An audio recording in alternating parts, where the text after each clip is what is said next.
ቤተሰብ እንዴት ናችሁ? ሁሉ ሰላም? ትንሽ ጠፍቻለሁ። ይህን ቪዲዮ ላይክ ሸር አድርጉልኝ ሲጀምሩ ማለት ነው። በቀንነት ቤተሰብ ምንድላችሁ ፈልጌ ነው። እንግዲህ ሰሞኑን ሄርሜላ ጠፍታለች፣ ቪዲዮ በድራማቸው ጠፍታለች ብለን እናስበው እና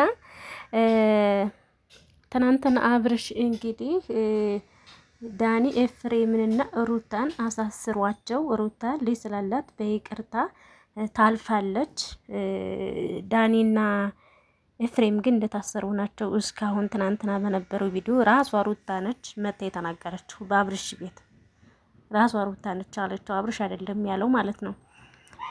እና ቤተሰብ ይሄ ደግሞ በጥርጣሬ ነው። እነሱ ፎቶዋን አሳጥበው ላጥፈው ሲያሹፉ ምናምን አይታችኋል። ያ ነገራቸው ነው።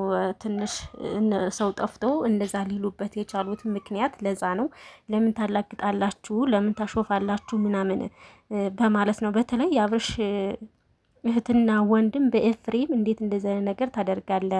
አብርሽ የሚያስደስተው ነገር ከሆነ ካልተስማሙ እንደፈለጉት መሆን ይችላል። አብርሽ የሚወደውን ነገር ነው የምወድ እንጂ የሚጠለውን ነገር አላደርግም ብላለች። እንግዲህ ቡዜ አይታችኋታል ማለት ነው። እና ትናንትና መታ እንግዲህ ሩታ ይቅርታ ጠይቃለች።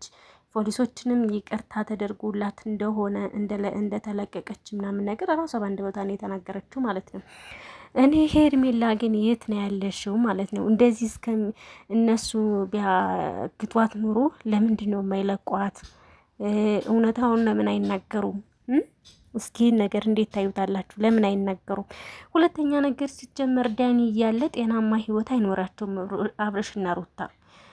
ዳኒ ስላለ ዳኒ እንዲህ አድርጊ ስለሚላት ነው እንጂ ሩታ ይሄን ያክል ልትሆን የቻለችው ምክንያት እሷ የእውነት ለመናገር ከአብርሽ ከሚላት ከፍቃዱ ውጭ አትወጣም ነበር። የመለያየታቸው መንስኤ ራሱ ዳኒ ነው ብዬ ነው የማስበው እኔ አንዳንዴ።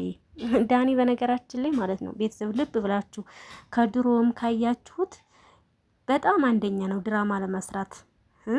በጣም የድሮ ዩቱበር 1 ሚሊዮን ዩቱብ ሰብስክራይብ ነበር። እሱን ሽጠው ነው እንደገና በአብርሽና በሩታ አንድ ላይ ሆነው ሸቅለው አሁን ቻናላቸውን እያሳደጉ ያሉት። እውነቴን ነው፣ እየቀለድኩኝ አይደለም። በጣም ጎበዝ አክተር ነው። ስለዚህ እሱ እያለ ጤናማ አይኖራቸውም የአብርሽና የሩታ ህይወት። ሩታ ደግሞ በራስሽ የሚያዋጣሽ የልጅ አባትሽ ነው። እልህ ውስጥ ሰጣ ገባባት ገቢ መልካም ነው ብዬ አስባለሁ፣ እኔ እንደተረዳሁት ማለት ነው። ምንም ብትለያዩም የልጅሽ አባት ነው። ስለዚህ በሰው መንገድ አትመሪ። ለብር ብለሽ ባሽን ዝቅ ማድረግ የለብሽም። ስትናገር የምታከብሩ ይገባል እንጂ በእንደዚህ አፍ በመመላለስ ምናምን የሚጠቅም ነገር የለም። እውነቴን ነው፣ ከምሬ ነው። ቤተሰብ ምን ይመስላችኋል? ተከባብራችሁ መገናኘት ባለባችሁ ሰዓት በልጃችሁ ትገናኛላችሁ እንጂ እነሱ ሲገፋፉሽ፣ እነሱ እንደዚህ አድርጊ ባሎች ለምን እንደዚህ አይነት ነገር ታደርጊያለሽ? ከምሬ ነው። ለምን እንደዚህ አይነት ነገር ታደርጊያለሽ?